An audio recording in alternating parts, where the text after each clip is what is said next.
আর এসবের মধ্যে রুবিনা বিবি পড়েছেন মহা ফ্যাসাদে। জুনিয়র চিকিৎসকদের কর্মবিরতি চলছে। আর বাদুড়িয়ার রেবানা বিবি 2 মাস ধরে পেটে টিউমার নিয়ে এক হাসপাতাল থেকে আর এক হাসপাতাল ঘুরেছেন। অবশেষে এনআরএসে অপারেশন তো হয়েছে, কিন্তু তারপর আবার বিপত্তি। পেটে গজ থেকে গিয়েছে অভিযোগ উঠছে, তাই এনআরএসে আবার অপারেশন হয়। কিন্তু অপারেশন হলেও কর্মবিরতির জেরে রোগী আর রোগীর পরিবার ভুগছেন। প্রথম আজিগারে 2 মাস দেখাচ্ছে, কোনো চিকিৎসা করে না। ওই যন্ত্রণায় ভালো থাকে, 3 দিন বাড়ি যাবো, আবার যন্ত্রণা শুরু। ওটি করলো না ডাক্তারবাবু। গ্যাস্ট্রিক ডাক্তার খুব চেষ্টা করেছিল অপারেশন করার জন্য, সার্জারি ডাক্তার কোনো অপারেশনই করেনি। প্রথম এখানে যখন ভর্তি করেছিলাম ডাক্তারবাবু ছিল, এখন সেইভাবে পরিষেবা নেই। এখন সেই প্রথম যখন আসলাম ভালো পরিষেবা, এখন কোনো পরিষেবাই নেই। জুনিয়র ডাক্তার তো কাল থেকে আসেইনি, আর সিনিয়র ডাক্তার আসে ঘরে এসে ইয়েদের খাতা থেকে ওখানে সইপত্র করে চলে যাচ্ছে। কাছেই আসেনি কাল থেকে। 3 দিন হলে এখনো পর্যন্ত আসলো না। ভুগছেন কামারপুকুরের সন্তু চৌধুরীও। মোটর বাইকের ধাক্কায় সন্তু চৌধুরী জখম হয়েছিলেন। প্রথমে আরামবাগ স্টেট জেনারেল হাসপাতাল, তারপর সেখান থেকে SSKM ঘুরে ঠাঁই মেলে এনআরএসে। সময় মতো পরিষেবা মেলেনি বলে অভিযোগ, যদিও রোগীর অবস্থা আগের থেকে কিছুটা উন্নতি হয়েছে দাবি করছে পরিবার। আরামবাগ থেকে রেফার করে দিয়েছে এনআরএসে।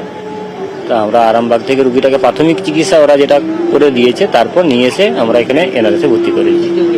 পরিষেবা খুব একটা খারাপ নয়, পরিষেবা আমরা পাচ্ছি। কেন ডাক্তারও আসছে, একটু টাইমে ওভারই আসছে আর কি, আসছে। কেননা আমার ভাই যে অবস্থায় ছিল সেই অবস্থা থেকে আজকে 4 দিনে অনেকটাই সুস্থ, অনেকটাই ভালো। কালকে পর্যন্ত টাইমটা সময়টা ঠিকই ছিল, আজ থেকে একটু কালকে বিকালের পর থেকে একটু টাইমটা প্রবলেম হচ্ছে।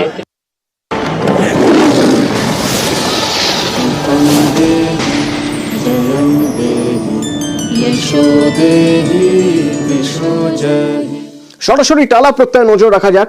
মুখ্যমন্ত্রী মমতা বন্দ্যোপাধ্যায় টালা প্রত্যয়ীতে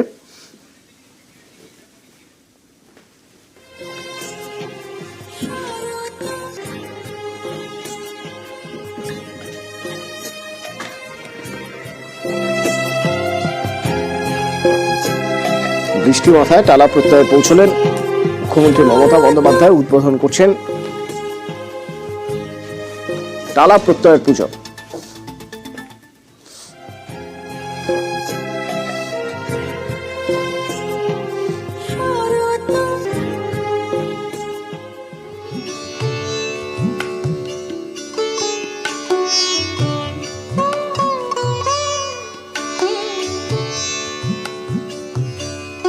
গতকাল আমরা দেখেছি বেশ কিছু পুজোর উদ্বোধন করেছেন এবং জেলার কিছু পুজোর ভার্চুয়াল উদ্বোধন করেছেন মুখ্যমন্ত্রী মমতা বন্দ্যোপাধ্যায়।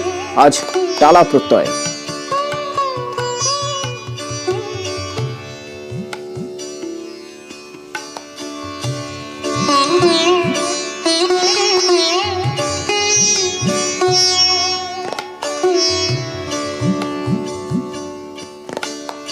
টালা প্রত্যয়ের মণ্ডপ এবছর কেমন তিনি ঘুরে দেখছেন। এখান থেকে রয়েছে আমার প্রতিনিধি দেবাশিস। কি দেখতে পাচ্ছ তুমি? দেখো, এই মুহূর্তে টালা প্রত্যয় যে তাদের পুজো দুর্গা উৎসব, সেখানে উদ্বোধনে এসেছেন মুখ্যমন্ত্রী মমতা বন্দ্যোপাধ্যায়। তিনি ক্লাসের উদ্বোধনে তিনি কিন্তু বক্তব্য পেশ করছেন, আমরা সেটা দেখতে পাচ্ছি। প্রত্যেক পুলিশ নিরাপত্তা অবশ্যই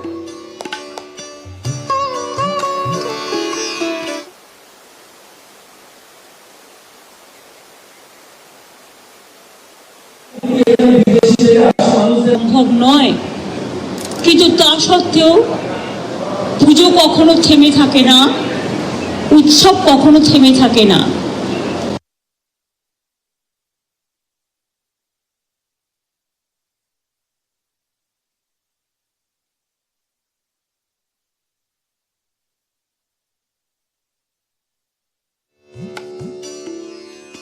উদ্বোধন করতে করতে তিনি মনে করিয়ে দিলেন গতকালও যেমন তিনি মনে করিয়েছিলেন হাতিবাগান থেকে যে বানভাসী মানুষের পাশে থাকার কথা। এই পরিস্থিতির মধ্যেও শুভদের যে শুভ উদ্যোগ এবং সুশান্তর যে চারুকলা, শিল্পী সত্তা এবং টালা অঞ্চলের মানুষের, মা বোনেদের, ভাইদের, ক্লাবের সকল সদস্যবৃন্দদের, প্রশাসনের, এখানে তরুণ মালাও আমার সাথে আছেন, যে আন্তরিক উদ্যোগ। মনে রাখবেন, অনেক পৃথিবী, অনেক বিশেষ অতিথি, রবীন্দ্রনাথ ঠাকুরের ভাষায় যাদের আমরা বলি চিনি গো চিনি তোমারে ওগো বিদেশিনী, অথবা নজরুলের ভাষায় দূর দীপবাসিনী, নানা রকম ছন্দের মধ্যে দিয়ে, সুরের মধ্যে দিয়ে, কামনার মধ্যে দিয়ে, শুভকামনার মধ্যে দিয়ে, শুভেচ্ছার মধ্যে দিয়ে প্রত্যয়, মনে রাখবেন এই প্রত্যয়টা জীবনে সকলের দরকার।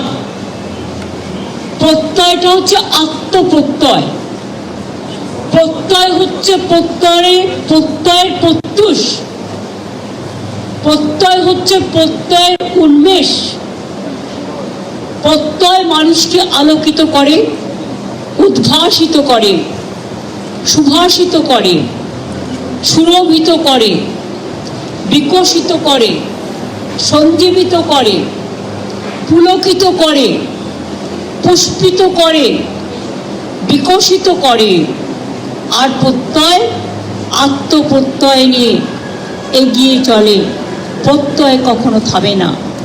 প্রত্যয় থামলে মানুষের জীবনে এগিয়ে চলার পথটাই থেমে যাবে। তাই প্রত্যয়, আরো প্রত্যয়ের সাথে এগিয়ে যাক। আমি জানি ঝড় হোক, জল হোক, বৃষ্টি হোক, লক্ষ লক্ষ মানুষ আসবেন এই পুজো দেখতে। আমার অনেক অভিনন্দন রয়ে গেল। আপনারা সকলে ভালো থাকুন, সুস্থ থাকুন, সুন্দর থাকুন। মা আপনাদের সকলকে ভালো রাখুন। মাগো, দুর্যোগটা একটু কাটিয়ে দাও। যদিও মা আসছেন দোলায়, প্রকৃতির সেই ছদ্মবেশ, এই যে মেঘ উড়ে যাচ্ছে, তোমরাই তো মেঘটাকে উড়িয়েছো তোমার প্যান্ডেলের মধ্যে দিয়ে। তা মেঘ তোমার ভেতরে আসবে না, এটা কখনো হয়? তুমি মেঘ দেখো উড়িয়ে দিয়েছো তোমার প্যান্ডেলের মধ্যে দিয়ে। সেই মেঘের ছায়া আস্তে আস্তে উড়ে যাচ্ছে, অর্থাৎ মা আসছেন, মা হাসছেন। চিন্তা করো না, দুর্যোগ কেটে যাবে। দুর্যোগ একটা শব্দ, শুনলেই সবাই ভয় পায়, ভয়ে সবাই জব্দ। দুর্যোগ একটা শব্দ। এটা আমার একটা গান আছে, গানের লাইন। আমি সবাইকে বলি চিন্তা করার কোনো কারণ নেই। পুজো কদিন অল্প অল্প বৃষ্টি হবে, আবার থামবে, আবার হবে, কিন্তু এই 2-3 দিন শনিবার পর্যন্ত একটু বৃষ্টির প্রবণতা আছে। যাই হোক, আরে আমার সাথে বর্ষা আসে। পশ্চিমবঙ্গে কোনোদিন কোনো দুর্যোগ আসবে না, কিন্তু আমার সাথে বর্ষা আসে। দুর্যোগ কোনোদিন আসবে। আমি যখন জন্মেছিলাম, তোমরা কি জানো, আমার মা বলেছিলেন তখন খুব বর্ষা হচ্ছিল, আর আমি চোখ খুলেছিলাম। আমি আমার সার্টিফিকেটে 5 বছর বাড়ানো আছে, বাবা মা স্কুল সার্টিফিকেটে যেটা দিয়েছেন। এটা আমার বইতে লেখা আছে, কান্তে বইতে, আমি অনেকদিন আগে লিখে দিয়েছি। তো যখন আমি জন্মাই, আমি শুনেছি গ্রামের বাড়িতে, মাটির বাড়িতে, তখন সন্ধি পুজোর সময় সন্ধেবেলায় খুব বৃষ্টি হচ্ছে, প্রচণ্ড বর্ষায় আমার জন্ম হয়, এবং তখন আমি চোখও খুলি না। কিন্তু পরের দিন সবাই বলে গ্রামের মাকে যে তুই রোদ্দুরে দে, রোদ্দুর উঠেছে। তখন আমাকে রোদ্দুরে দেয়, তখন আমি চোখ খুলি। সুতরাং আমার জীবনের সাথে বর্ষার একটা, কি বলবেন, ভাদ্র আশ্বিন, এগুলোর একটা মিল আছে। কিছু করার নেই। শ্রাবণের ধারার মতো পড়ুক ঝরে, এ তো থাকবেই। কিন্তু থাকলেও চিন্তার কোনো কারণ নেই। মা এসছেন, মা আসবেন, মাকে বরণ করব, মাকে স্মরণ করব, মাকে বরণীয় করে, স্মরণীয় করে রাখবো। আর বাংলাকে সারা পৃথিবীর মানচিত্রে দেখাবো, যা বাংলা পারে কেউ পারে না। ইউনেস্কো যেটাকে ডিক্লেয়ার করেছে ইনট্যাঞ্জিবল হেরিটেজ, এত কোটি কোটি মানুষ কোথাও যায় না, যা বাংলায় যায়। তাই বাংলার উৎসবের আরেক নাম উৎসারিত। উৎসব হোক উৎসারিত, উৎসব হোক উচ্ছ্বসিত। সকলে ভালো থাকবেন, সকলে সুস্থতা কামনা করছি। আর শিশুদের আমার অনেক অনেক ভালোবাসা। 99 বছরে দাঁড়িয়ে 99 বছরেই যা করছো বাবা, শতবর্ষে যে কি করবে ভগবানই জানে। শতবর্ষে নিশ্চয়ই 100 ইয়ার্সের যত স্মৃতি আছে স্মরণীতে, ডাউন মেমোরি লেন, সবটাই কিছু কিছু থাকবে। ভালো থেকো। আমি এখন থেকে থ্যাঙ্কস বলবো না, বাচ্চাটাকে পাঠিয়ে দিন। আমি এখন থেকে সবটা বলবো না। শুভ ছেলে, মিষ্টি ছেলে। তোমার নাম কি? আমার নাম সৌরজ্যোতি বোস। তুমি কি করো? আমি করি হচ্ছে গিয়ে বলো বলো স্কুলের নাম। সিনথেসাইজারটা বাজায়, ওর জন্য হাতটা এরকম করে। সিনথেসাইজার বাজাই। Very good, very good. বাজাও তো একটু হাত দিয়ে দেখাও।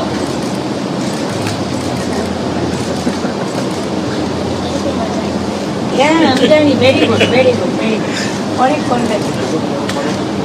থ্যাংক ইউ সবাইকে বলি। তো টালা প্রত্যয়ে পুজো উদ্বোধন সরাসরি মুখ্যমন্ত্রী মমতা বন্দ্যোপাধ্যায়ের হাত দিয়ে দেখলেন। তো এই বারোয়ারি পুজোর পাশাপাশি একটু বাড়ির পুজো দেখা যাক। ইতিহাসের গন্ধমাখা পুজো, বাঁকুড়ার কতুলপুরের ভদ্র বাড়ির পুজো, 350 বছরের প্রাচীন জমিদার বাড়ির পুজো। চাঁদ সদাগরের উত্তরসূরি বলে দাবি করেন এই ভদ্র পরিবার। এই জমিদার বাড়ির জৌলুস এখন হয়তো নেই, কিন্তু ঐতিহ্য রয়ে গিয়েছে। আর ঐতিহ্যের টানেই আজও ভদ্র বাড়ির পুজোয় ভিড় ভিড়াক্কা।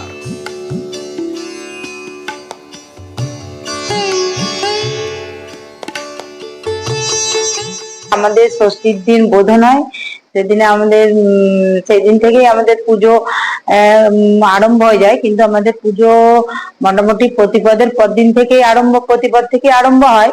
আবার ষষ্ঠীর দিন থেকে সব কুটুম আত্মীয় বাজনা বাদ্যি আলো সমস্ত কিছু রেডি হয়ে যায় এবং আত্মীয় স্বজনরাও এসে যায়। বাড়ির লোকজন তো প্রচুর।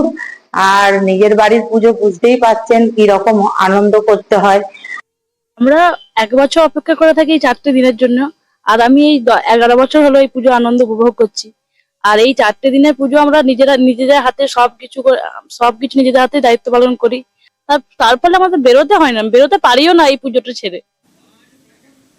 ওদিকে মহিষাদল রাজবাড়ির 250 বছরের পুরনো পুজো আজ থেকে শুরু হয়ে গেল। রাজবাড়ির দিঘিতে ঘট পুজো এবং ঠাকুর দালানে দুর্গা আরাধনার মধ্যে দিয়ে পুজো শুরু হলো। প্রথা মেনে প্রতিপদ থেকেই মহিষাদলের রাজবাড়ির পুজো শুরু হয়। আগের থেকে আড়ম্বর জৌলুস অনেকটাই কমেছে, কিন্তু নিয়ম নিষ্ঠা রয়ে গিয়েছে একই রকম ভাবে। 10 দিন ধরে চলবে এই মহিষাদল রাজবাড়ির পুজো। আমাদের তো এটা প্রাচীন রীতি, এটা প্রায় হয়ে আসছে 250 বছর ধরে। আমাদের প্রতিপদ থেকে ঘট উঠে আমাদের পুজো শুরু হয়, দুর্গা পুজো। আমাদের মাতৃ প্রতিমা এখানে তৈরি হচ্ছে, উনি আর কিছুদিনের মধ্যে ওই বেদিতে উঠবেন এবং আজ থেকে প্রতিপদ থেকে ঘট হয়ে ওখানে বীজ চাল এগুলো বপন করে দেওয়া হয়েছে। এগুলো দশমী অবধি যে রূপ নেবে সেই রূপে অনুমান করা হতো আগেকার দিনে এই বছরের ফসল, এবং এখনো সেটাই করা হয়। এটা আমাদের প্রাচীন ঐতিহ্য। রানী জানকী দুর্গা পুজো শুরু করেছিলেন, যা ইতিহাসে আছে 1776 এরকম একটা সময়। এখন আগের মতো সেই জাঁকজমক তো এখন আর নেই, কিন্তু আমাদের প্রজন্ম আমরা সেই ঐতিহ্যকে ধরে রাখার চেষ্টা করছি। আজ থেকে 250 বছর আগে রানী জানকী দেবীর আমলেই শুরু হয়েছিল এই দুর্গা পুজো, যেখানে প্রতিপদ তিথি থেকেই শুরু হয় এই মহিষাদল রাজপরিবারের দুর্গা পূজার আরাধনা। আজ প্রতিপদ তিথি, তাই সেই প্রাচীন রীতিনীতি মেনে শুরু হলো আজ থেকেই দুর্গা পুজো। ক্যামেরায় সন্দীপ গুলিয়ার সঙ্গে সুজিত ভৌমিক, নিউজ 18 বাংলা।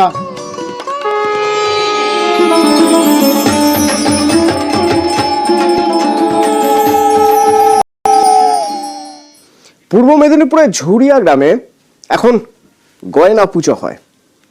ঘরে ঘরে তৈরি হচ্ছে মায়ের গয়না। এই সময় লক্ষ্মী আসে ঘরে।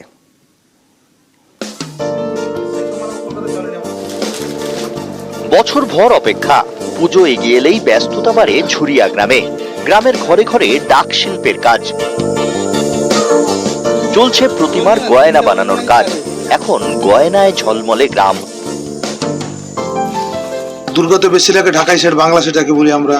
আটের গয়না হয়, এই যে লক্ষ্মী সরস্বতী, এগুলো সব আটের, কার্তিক ওগুলো 1800 লাগানো হয় সব। আমাদের প্রচুর মাল, আমাদের মিনিমাম আজ থেকে 1 মাস আগে থেকে মাল বেরোচ্ছে, দুর্গর মাল 1 মাস আগে থেকে বেরিয়ে যাচ্ছে আমাদের।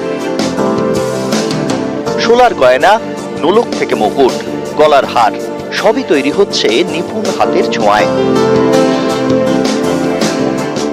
এখানকার কারিগর মানেই খুব ভালো কারিগর।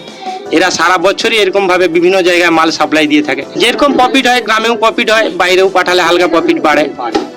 ওটার জন্যই সবাই চায় বাইরে যাক মাল।